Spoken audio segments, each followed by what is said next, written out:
Je suis maintenant en compagnie de Maître Marc-André Lechasseur, qui est avocat chez Bélanger Sauvé Avocat. Alors, bonjour. Bonjour. Vous êtes un peu spécialisé dans le grand dossier du cannabis, là, dont les municipalités parlent sans arrêt ces temps-ci. Il y avait justement un atelier ce matin et vous avez participé à la rédaction des lignes directrices pour la légalisation du cannabis à l'intention des municipalités. Tout d'abord, le rôle des municipalités quand il est question de légalisation du cannabis, c'est assez large. Oui, mais en fait, il faut comprendre que le cannabis va être légalisé à court terme, donc décriminalisé, c'est-à-dire que dorénavant, on pourra en consommer, on pourra en produire, on pourra en cultiver, puis on pourra aussi en vendre. C'est pas tout le monde qui pourra en vendre, cela étant dit, ça va être réservé à la SAQ, version cannabis. Donc, il y aura des lieux où il y aura une distribution de cannabis possible.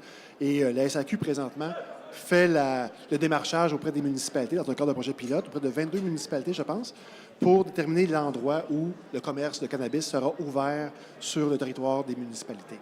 Donc, ce qui va arriver, c'est qu'à une date prochaine, 1er juillet, 1er août, 1er septembre, on n'est pas certain de la date, ça va être légal, donc ce ne sera plus criminel de cultiver, de produire ou de fumer du pot dans un lieu approprié. C'est la grande différence par rapport au régime antérieur. Donc, on se trouve à pouvoir boire de la slotch, puis fumer un joint, puis c'est correct, dans la limite fixée par la loi. Alors ça, c'est la bonne nouvelle pour ceux qui sont amateurs de cannabis. Pour les municipalités et de slotch, pour les municipalités, leur pouvoir à eux, c'est le pouvoir ordinaire, dans le fond. C'est pas de juridiction fédérale, le cannabis. Le crime est de juridiction fédérale. Une fois que c'est plus un crime, ça devient comme de la slotch. Fait qu'on peut réglementer le zonage, l'emplacement des commerces, l'emplacement de la culture, la production de cannabis également, puis sa distribution sur le territoire de la municipalité. Donc, le règlement de zonage pour l'emplacement de la culture, production, vente, puis règlement sur la paix, l'ordre, le bon gouvernement, les nuisances pour le fumage en public. Donc, 9 mètres de la porte, par exemple. Donc, les interdictions qui existent dans la législation provinciale vont exister également pour le municipal, le cas échéant, mais vont être adaptées par le provincial pour le cannabis. Donc, la cigarette et le cannabis, même combat au niveau provincial. La municipalité pourrait ajouter une couche, donc interdire, par exemple, aux gens de fumer dans les parcs, par exemple. Et d'ici la légalisation, les municipalités peuvent déjà commencer à se préparer et regarder leur législation, justement. Ouais, en fait, il faut commencer à se préparer parce que les villes comme Edmonton et Calgary, par exemple, sont rendues très, très loin dans la préparation. Il faut, avant de modifier les règlements de zonage, rencontrer la population, savoir c'est quoi les préoccupations des gens, en fait, parce qu'ils ne sont pas tous inquiets pour les mêmes raisons. Hein? Alors, il y a des gens qui pensent qu'il va y avoir des piqueries d'ouvertes et tout ça, mais le cannabis, ça se fume. On ne se pique pas avec ça. Alors, il y a beaucoup d'informations à rassembler. Donc, il faut consulter, il faut rédiger la réglementation, il faut qu'elle entre en vigueur. Puis là, le 1er juillet, c'est après-demain. Le 1er août, c'est après-demain aussi. Puis le 1er septembre, si c'est la bonne date, c'est aussi après-demain. Donc, il faut commencer à préparer les choses en vue de l'adoption. Et les municipalités vous ont sûrement posé beaucoup de questions en lien avec la légalisation. Qu'est-ce qui ressort le plus souvent là, comme grande inquiétude ou grande préoccupation? Les gens ont peur, en général, d'avoir une piquerie dans leur cour et d'avoir une mauvaise fréquentation à proximité de leur maison. Donc, c'est le zonage qui est la plus grande préoccupation. Les gens ont peur aussi que leurs enfants fument du pot par alliance dans les parcs en aspirant la boucane des autres. T'sais. Alors, l'interdiction de fumer dans les lieux publics est la préoccupation secondaire majeure, je dirais. C'est essentiellement ça. On parle de criminalité accrue, par exemple, des choses comme celle-là. Mais vous savez, les lieux les plus sécuritaires dans une ville, c'est le pourtour des prisons.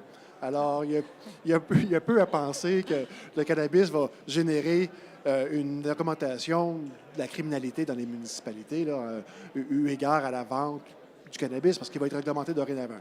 Je pense qu'à moyen terme, un cannabis comme la cigarette, ça va être une approche similaire, j'ai l'impression. Il y a quand même un rôle de sensibilisation à faire aussi là, avec l'arrivée du cannabis. Tout à fait. Et les municipalités peuvent aussi jouer là, sur cette sensibilisation-là. Oui, tout à fait. D'ailleurs, c'est ce que Edmonton fait de manière très, très active. On peut le voir sur le site web de la ville. Tout est répertorié. Ils font beaucoup de town hall meetings puis de rencontres de cuisinettes là, pour expliquer aux gens ça va être quoi, qu'on sort ça du crime. Donc, c'est plus un crime, là, tu sais.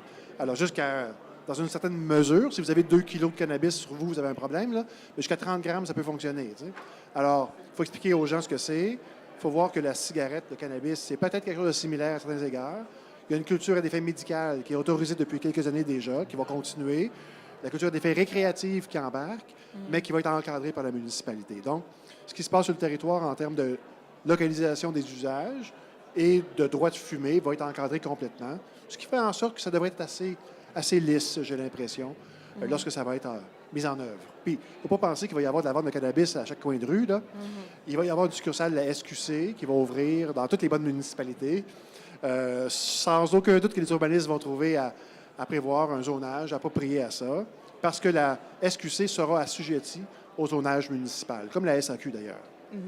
Et le cannabis est légalisé déjà là, dans plusieurs pays dans le monde. Si on passe aux États-Unis, il y a des États où c'est légal. Alors, on peut aussi se coller sur des modèles déjà existants pour copier les bonnes pratiques. Oui. Et en fait, on peut emprunter déjà au Canada, parce que la légalisation de la consommation de cannabis à des fins médicales a fait en sorte qu'il y a des magasins qui se sont ouverts pour la distribution, parce que dans le reste du pays, c'est pas vu comme un acte médical, ça. Alors qu'au Québec, l'Ordre des médecins nous a dit que c'était prescrire de la marijuana, c'est un acte médical. Donc, ça appartenait aux médecins, donc pas de commerce de vente de marijuana à des fins médicales. Donc, si on va à Vancouver, on peut en acheter si on a un petit billet du médecin. À Montréal, ça n'existe pas, parce que l'Ordre des médecins dit que c'est un acte médical uniquement. Donc, tout ça pour dire que le régime qui s'en vient au niveau du caractère récréatif, des mesures à mettre en place, a été mis en place déjà à l'ouest de Montréal, en Ontario, par exemple, ou en Colombie-Britannique, pour la vente de cannabis à des fins médicales.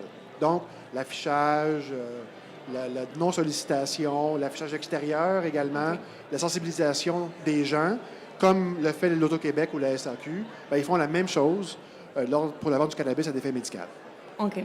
Alors, pas nécessairement s'inspirer d'ailleurs dans le monde, mais on peut lire les lignes directrices. Là, vous avez participé à écrire pour avoir plus d'informations et de suivre attentivement le site web de l'UMQ pour les municipalités, les gestionnaires municipaux. Alors, je vous remercie beaucoup, M. Lachasseur, et bonne assises. Merci à vous.